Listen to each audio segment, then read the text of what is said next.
അമേരിക്കയിൽ സർക്കാർ ഷട്ട്ഡൌൺ നീളും. ധനാനുമതി ബിൽ സെനറ്റിൽ വീണ്ടും പരാജയപ്പെട്ടു.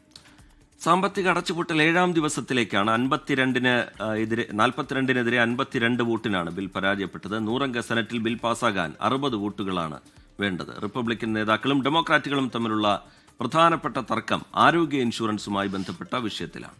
വീണ്ടും ചേരുകയാണ് മധു കൊട്ടാരക്കര.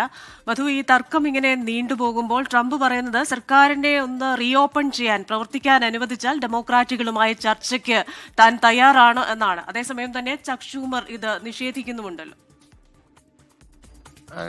ക്രിസ്റ്റീന, ഇത് കഴിഞ്ഞ ആഴ്ച തന്നെ സെനറ്റിൽ 4 പ്രാവശ്യമാണ് ഈ ബജറ്റിന് വേണ്ടിയുള്ള ഈ പ്രപ്പോസൽ പരാജയപ്പെട്ടത്.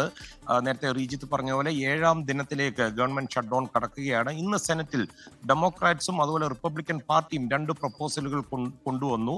ഇതിനെ തുടർന്ന് US സ്പീക്കർ മൈക്ക് ജോൺസണും ട്രംപുമായിട്ട് ഇപ്പോഴത്തെ സ്ഥിതിഗതികൾ വിലയിരുത്തുകയും ചെയ്തിട്ടുണ്ട്. സ്പീക്കറും ഡെമോക്രാറ്റുകളെയാണ് പഴിചാരുന്നത്. എന്നാൽ ഡെമോക്രാറ്റ്സ് തിരിച്ച് ട്രംപ് ഭരണകൂടത്തിനെയുമാണ് ശക്തമായിട്ട് വിമർശിക്കുന്നത്.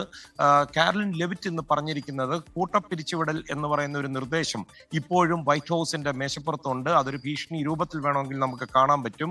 ഇപ്പോൾ സംഭവിക്കുന്നതെന്ന് വെച്ച് കഴിഞ്ഞാൽ ഏതാണ്ട് 12ഓളം എയർ ട്രാഫിക് കൺട്രോളിന് ഈ സ്റ്റാഫ് ഷോർട്ടേജ് എന്ന് പറയുന്ന ഒരു റിപ്പോർട്ട് വന്നിട്ടുണ്ട്.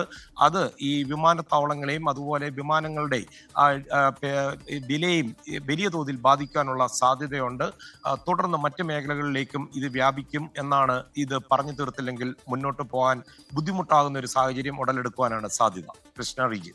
കൂടുതൽ മേഖലകളിലേക്ക് ഷട്ട്ഡൌണുമായി ബന്ധപ്പെട്ട, അടച്ചുപൂട്ടലുമായി ബന്ധപ്പെട്ട പ്രതിസന്ധികൾ ബാധിക്കും എന്ന് പറയുന്നു. ഒപ്പം തന്നെ ഇനി ഇത് തുടർന്നു കഴിഞ്ഞാൽ കൂടുതൽ ജീവനക്കാരെ ഒരു കൂട്ട പിരിച്ചുവിടലിലേക്ക് പോകുമെന്ന് ട്രംപും അറിയിക്കുന്നുണ്ട്.